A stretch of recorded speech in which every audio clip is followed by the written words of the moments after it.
Good morning, everybody, and welcome back. Or if you're new here, welcome to another edition of Kingly Conversations. This week, we got another hot one for you. But before we get into all of that, Zoe's got some shout-outs. Yeah, you know what time it is. What up? Good morning. Hey, I want to shout out to Chris Wilson, man. Thank you. I appreciate you. We see you. We thank you for your support, man. And everybody out there that's listening, thank you. All right, so listen, this week we're talking about becoming the best you. It's the last episode of the season, so strap in, let the Kings talk about it.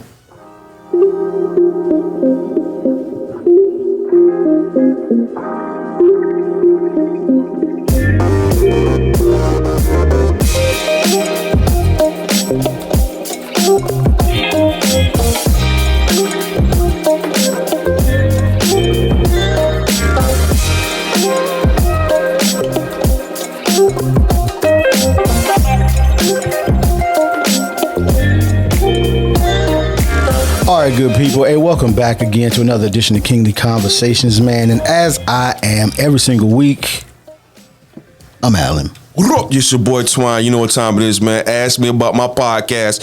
Yeah. Bam, bam, bam, bam.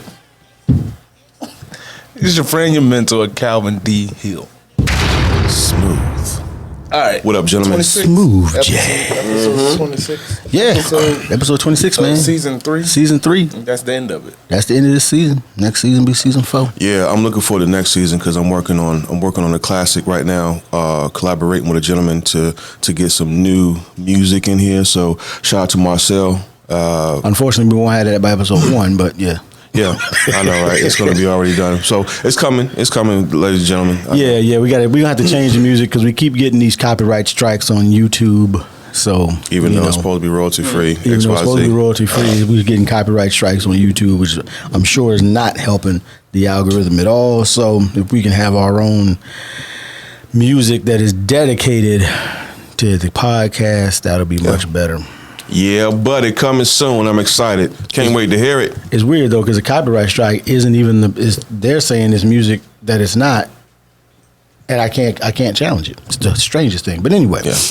All right, gentlemen. So we're talking about becoming the best you. Bam, bam, bam. Yeah. Right. Yep. So this is my topic, right? No, it's mine. Or sure, go ahead. You got it.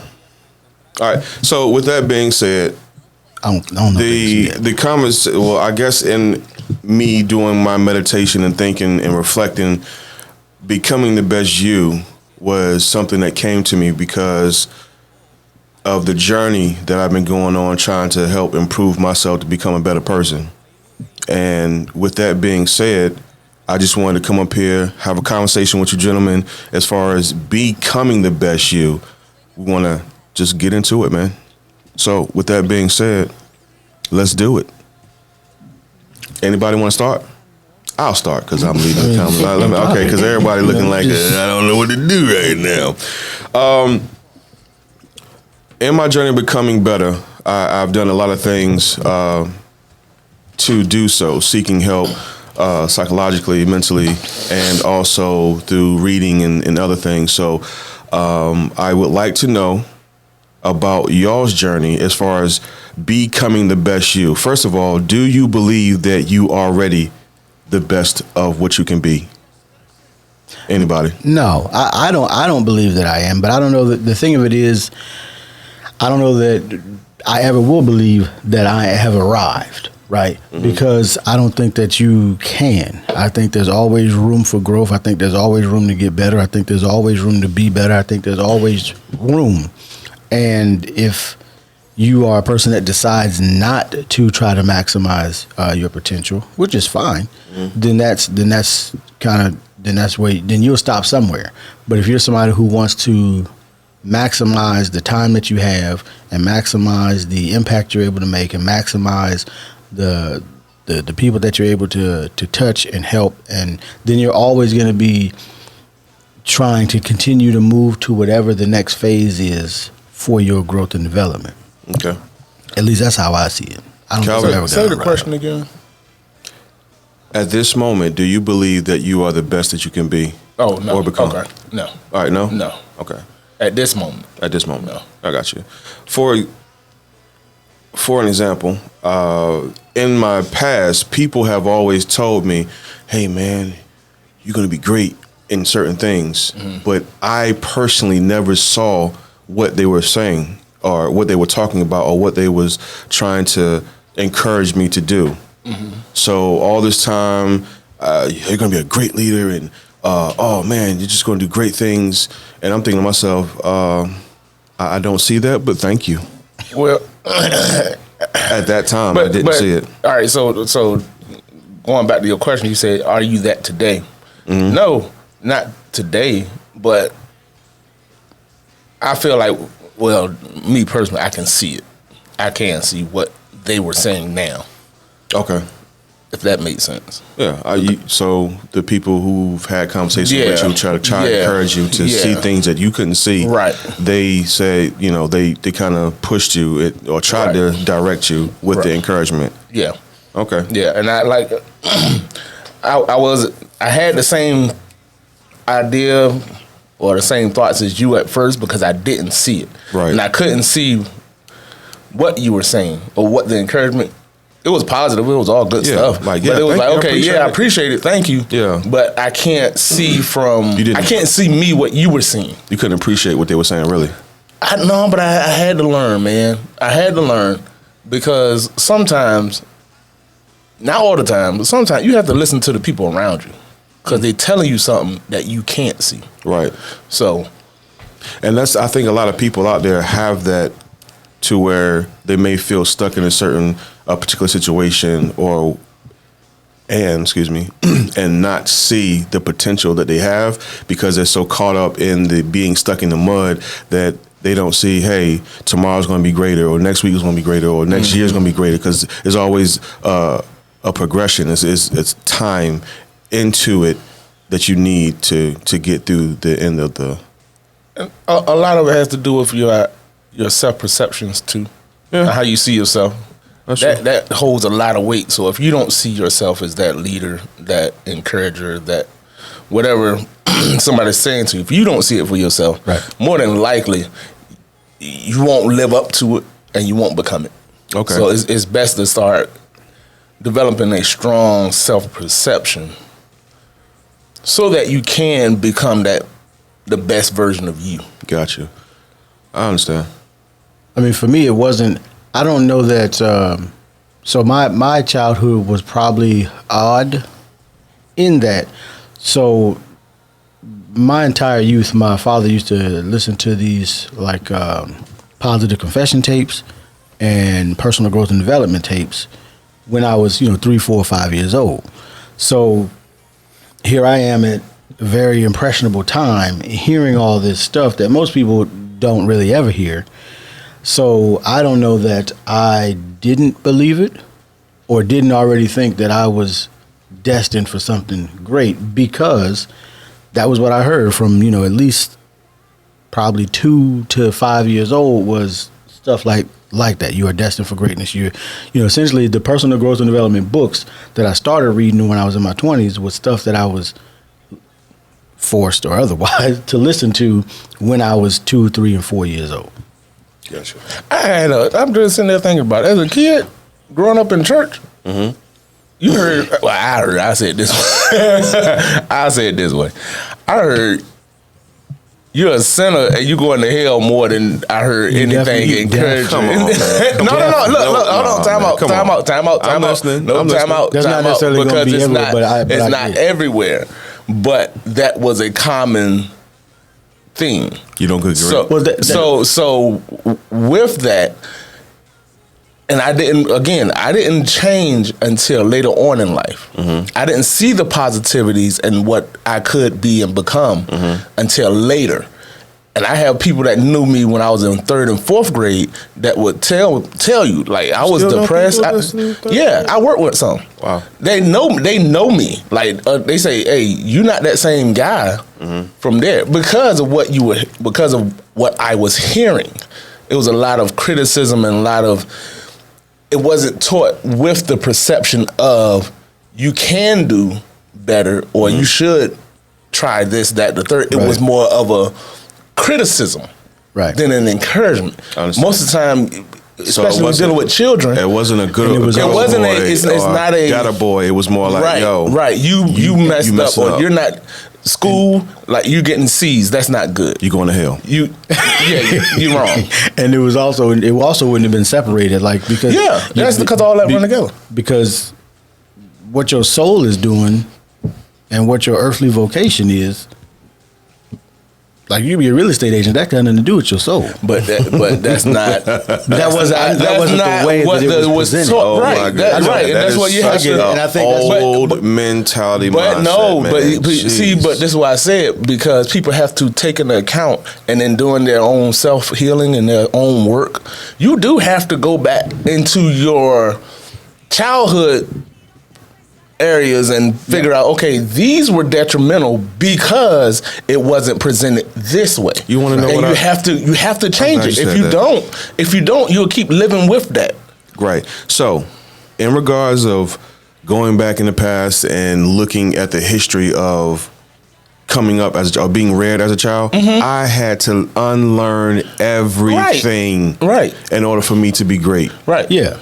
Right. And, so that's what you do. And I don't want to present, because I definitely still had unlearning to do. Yeah. But like I didn't, the places I was, they were not as critical as maybe the environment that y'all grew up Going to in. hell. But part of it was just because of all of it is the people that raised you are the people that you're around. Not necessarily just your parents, but all the people around you essentially raised you to be who you end up being until you decide that you want to travel in a different direction than how they raised you. So there were still things that I had to unlearn, generally speaking, dealing with the realm of finance for sure. And then also, I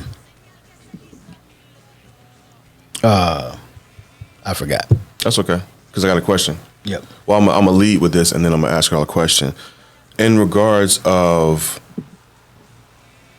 overcoming self-doubt and fear, that I had to do because majority of my childhood and in my young adulthood, whatever you want to call it, there was a lot of things that was said and done to me that had me doubting my own self, my own self-worth, and all these other things. So that created a fear of me even wanting to accomplish things.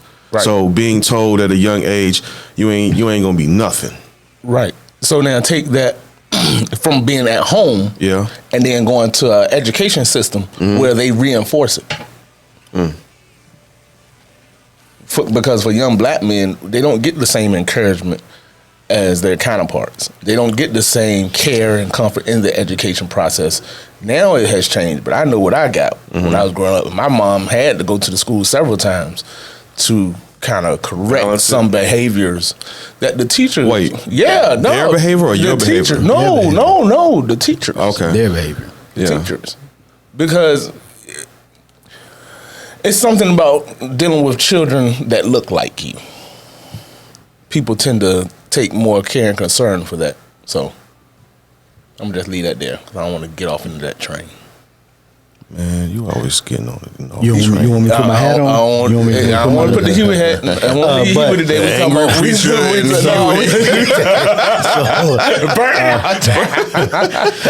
Burn it with love. I still have to deal with overcoming self-doubt and fear every day. So it's not, I don't know that, because it's always going to be, even if you conquer one level, then all that does is advance you to the next level. And there's more things you have to overcome. More things you have to overcome. Because people that say that like they have no fears, but then aren't living the life that they want to live, they're not telling themselves the truth. That's a bar. Say it one more time. People that for the people in the back say they have no fears, but then aren't living the life that they choose, aren't telling themselves the truth. Because if you were, and it's not even when I say fear, I'm not talking about like, and it could be more people, I believe, have a fear of success than they do of anything bad happening, because you feel like you're not worthy of the success that you might be able to achieve. Or you may feel like, well, if I achieve these things, then I may not be able to still hang with the people that I care about. or I may not be able to spend the amount of time, or I'm not willing to. So there's all types of reasons, but I just know that fear plays a role in this. A lot of times it's fear of things that won't even happen. And what you saying? By you saying that, watch the circle that you're in, because with that being said, if you're amongst people who have a fear of succeeding, they will not encourage you to succeed and to reach the next level. You about to say they chickens? At what point did you become self-aware of your Why you trying to fast forward? We coming back. Bring it back. Because he about to get me started. Go ahead. Go ahead. But I understand. You understand. Are we talking about chickens? Go ahead. Understand. Pigeons? Go ahead. Go ahead. Pastor Petty, go ahead. Go ahead. I'm just saying, because it's difficult for you. Birds of a feather, man. Go ahead. Flock together Go ahead. at all different altitudes. Okay. Go ahead. Yeah. So go ahead. But I'm just again, saying, but we talking about that instills fear of you personally trying to do something different, something that they have never seen. Or experienced, and now they want to say, "Hey, why are you doing that? That's crazy." With all You'll it is, you can't never succeed in doing that. So You should here's stay over here with us. Here's what it amounts to. My altitude. Here's what it amounts to. Here's what, before Calvin even gets started. I ain't said that. Here's what it amounts to.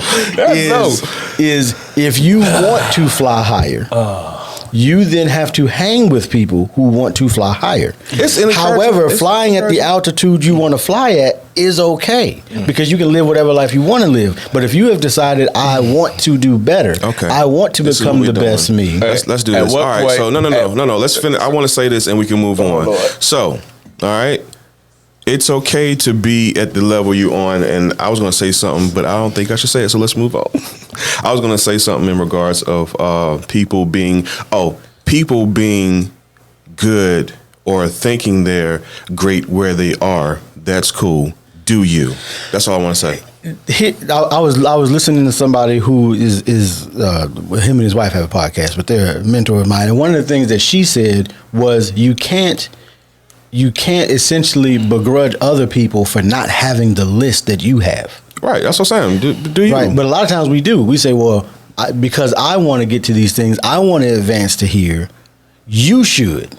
No. I'm not. I would never say that or insinuate that. Nobody says it like. Nobody says it, but it's almost like it's an attitude of, all right, okay, whatever.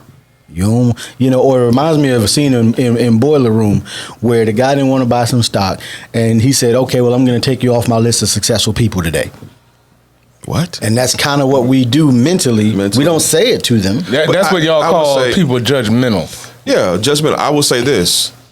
I am less judgmental. I can't say that I'm not judgmental, because I know better not to tell that lie on this podcast. I will say that I'm less judgmental. And if someone is okay and comfortable with where they are, I'm good with that. So I'm not going to judge you for being comfortable and being happy where you are.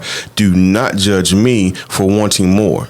So I want that same respect. I'm not going to judge you where you at, and don't judge me where I'm trying to go. Is what I'm saying. But the thing about it is, do people actually, the people that don't want to achieve those things, do they judge them first, or is it a response to feeling like they've been judged? Probably, I don't know.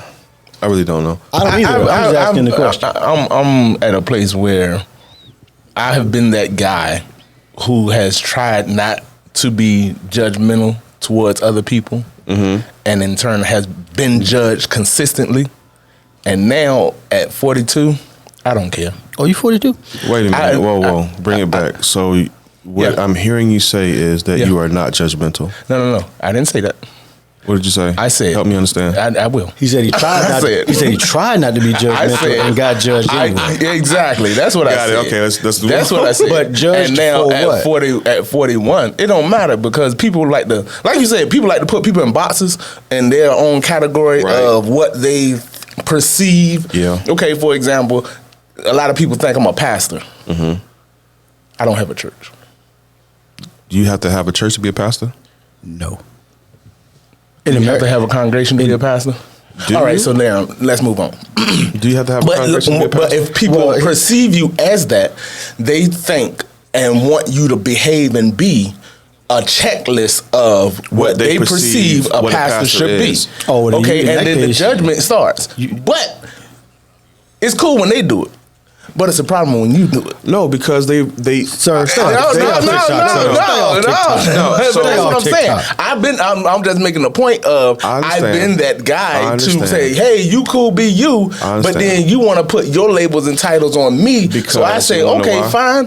At 40, You wanna know why? I don't care. I'm gonna say this, and we can go on to the next question. Mm-hmm. When people hold you at a higher standard like that, I think they just see you up here. Nope.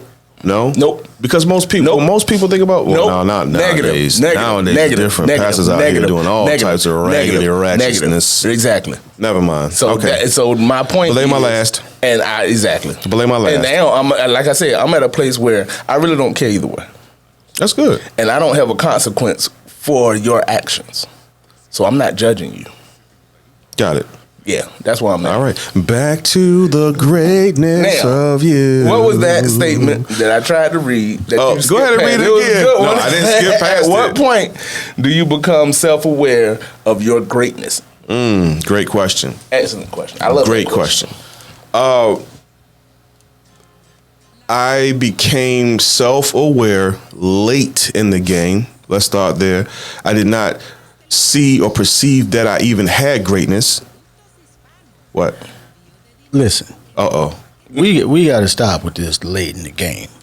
Because if you ain't in the ground, it ain't late in the game. Is it late in the game for him? It's late in the game for him. You might feel like it's late. look, okay. Listen, Colonel Sanders, we're going to use Colonel Sanders. But right. Colonel Sanders didn't start KFC till he was in his 60s. It's late in the Yeah. game. That's late in the game. The game over. Game wasn't over. Game wasn't over. Okay. It's overtime. There are people that are now successful actors and that didn't get their start until they were in their 50s. But to his point. Okay. So you feel like you're late in the game. like it's late in the game. Personally, Right. I feel Right. as if I became self-aware of my potential to be great at a late in the game. That's my perception I because I understand. feel like all the time that I wasted, I could have been doing what I'm doing now and have been even in a better position. So that's why I say, Or okay, I'm you listening. could have rejected the information anyway. Well, no. See, this is the problem because he was being told at a certain I age. get that. This is what you will be I get down that. here. You'll be this. But until somebody comes along later in life, Or to you realize undo, yourself or you realize when you yourself, get away from You gotta that realize energy. because- Right. That happens at different stages in people's lives. It and does. For some people, if you're on the clock, they feel like 35 to 40 is late to have some kind of self-awareness and encouragement to where you feel like I'm good, I'm empowered now. Some people get that at 7. And see, here's why I say that. Because Okay, by whose standard? Is that what you're trying to say as far as late in the not game? even just by whose standard. Okay. Because I distinctly remember, Uh-oh. fully remember, Uh-oh. the three of us plus Toll sitting down and watching the Jim Rohn weekend leadership event together Okay. Okay. You don't think that was late? I see. at what we're 24. You don't think that's late? No. And I say that, but see, Here's that's why I what don't think that's perception of late. late because everybody gets it at different times. Because guess what? Everybody sat in the same event and everybody didn't go and do the same. Everybody still wasn't ready for the information at that time. Right. So that's still by the clock. If you're going off a clock of time, what he's saying is my time is considered late based on where I feel like I was. You know what? Thank you for saying that. So based on the information that I received back when There we was you together, go. Yeah. I didn't didn't really connect grasp it. it. I didn't connect. So I didn't realize so it that's until why later. I believe you Right. get it when you were meant to get it. That's how I always look because if you got it earlier, then you would have got it earlier. If it was supposed to happen earlier, it would have happened earlier because it's not like none of this information is new. You just the student wasn't ready for the information, but the seed was still planted. And so once the seed gets watered enough, then it germinates. But until it germinates enough, you still get nothing. You lose. Good day, sir. Good day, sir. Good day. All right, but again, you talking about the time factor. So I get that we have a finite amount of time. Okay. But I would also say that I respect because that. because you now have all the information, right, you can go to work harder than the person who learned it in their 20s but never got new information. Right, but you're still discrediting his statement of I feel like, because he's looking at it from his perspective. I get that he feels like. Yeah. I understand that he feels like. I hear what he's saying, but this is what it is. I'm Calvin Hill in this one right here. Because I don't want, because you can feel like it's too late, but I don't want you to feel like it's too late and be discouraged by the fact that you got started later, because you got started. Yeah. Because it still happened. Because you're not in the ground. So I don't want you to begrudge the lessons because they took as long as it took. Because it took me. Yeah, I don't want you to feel some kind of way about it, because everybody learns at their own pace, right? Everybody gets it when they get it. It could take me to 60 to get it. I hope y'all listening out there, man. But once you get it, you got it, and now go to work and get it done. Yeah. To finish my statement. Go ahead. Just to finish it. So, even though I did not receive the information that was planned. No, because now you're going to take the whole game up. It's like underwear, bro. Once you stress the knowledge, man, I can't go back. Anyway, so what I was, damn it, you made me, darn it, you made me forget my thought. There's no reason to correct yourself. Right. No, okay, so what I was trying to say is that now that I can see the big picture now as far as what I can be. Yeah. It's a good feeling. Let's it's bright. You got sunshade on. Yeah. Out here gleaming. It's eating and drinking out of coconuts. Oh my God. You know what? Let me get that lobster in that coconut. I didn't become self-aware of my potential of being great. But once I did realize the potential, that information that you mentioned that we sat down and learned, all that, I know of it. It's been planted. It's been rooted. So now I can apply that to certain things that I'm trying to accomplish, and it's a good feeling, man. And I have much more to go. So when did y'all become self-aware of your greatness? Or your potential of greatness? At a young age. Copy that. Really, because I said, I was unfortunately or fortunately, made to listen to things that was always talking about your greatness and becoming great and becoming the best you that you could be, and all of these and then now there was a period of time in between where I may not have believed it, because like everything else, the world will, if you let it, the world will beat you down. Oh yeah, definitely. And if you are it's almost like you need so much more positive reinforcement because of all the negative that you're going to get from, school, like Calvin was talking about, or church, like Calvin was talking about. So you can get all this negative. Where you get it from. Yeah. So you need some type of positive reinforcement. And if you're not, and if your parental units don't recognize it and continue to feed that, then it takes more time, and then you have to learn how to do it on your own, which is what you had to do, is essentially learn how to do it for yourself. Oh, most definitely. So certainly between the time, elementary, late elementary and middle and high school, I didn't necessarily see it. I knew what skills, talents, and abilities that I had.